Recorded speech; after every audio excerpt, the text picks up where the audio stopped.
കൊടുങ്ങല്ലൂർ ശ്രീ കുരുമ്പ ഭഗവതി ക്ഷേത്രത്തിലെ മീനഭരണിക്ക് തുടക്കം. കോഴിക്കല്ല് മൂടൽ ഭക്തിസാന്ദ്രം. കാളിയും ദാരികനുമായ അംഗം തുടങ്ങിയെന്നാണ് ഐതിഹ്യം.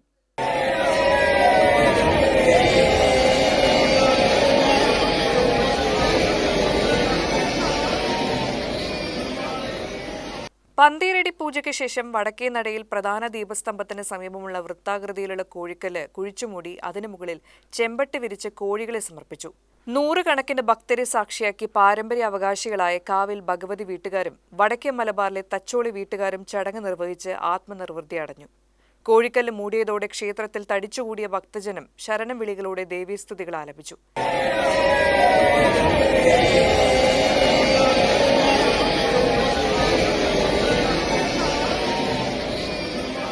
ക്ഷേത്രത്തിന്റെ 4 നടകളിലും ഭണ്ഡാരം സ്ഥാപിച്ചു. ഭരണി മഹോത്സവത്തിന് തുടക്കം കുറിച്ച ക്ഷേത്രാങ്കണത്തിലെ ആലുകളിലും നടപ്പന്തലുകളിലുമെല്ലാം വേണാടൻ കൊടിക്കൂറകൾ ഉയർത്തി. ദേവി ദാരികനുമായി നടത്തിയ യുദ്ധത്തിന് തിരുവോണനാളിൽ തുടക്കം കുറിക്കുന്നുവെന്നാണ് ഐതിഹ്യം. ഇതിന്റെ സ്മരണയിലാണ് കോഴിക്കല്ല് മൂടൽ നടത്തുന്നത്. മാർച്ച് 21-ന് തൃച്ചന്ദന ചാർത്ത് പൂജയും തുടർന്ന് അശ്വതി കാവുതീണ്ടലും നടക്കും. 22-നാണ് ഭരണി മഹോത്സവം. ഇനിയുള്ള ഒരാഴ്ചക്കാലം ശ്രീകുരുമ്പ ഭഗവതി ക്ഷേത്രാങ്കണവും പരിസരവും കോമരങ്ങളുടെ നേതൃത്വത്തിലെത്തുന്ന ഭക്തസംഘങ്ങളെ കൊണ്ട് നിറയും. താനാരോ പാടി കോമരക്കൂട്ടങ്ങൾ ഉറയും.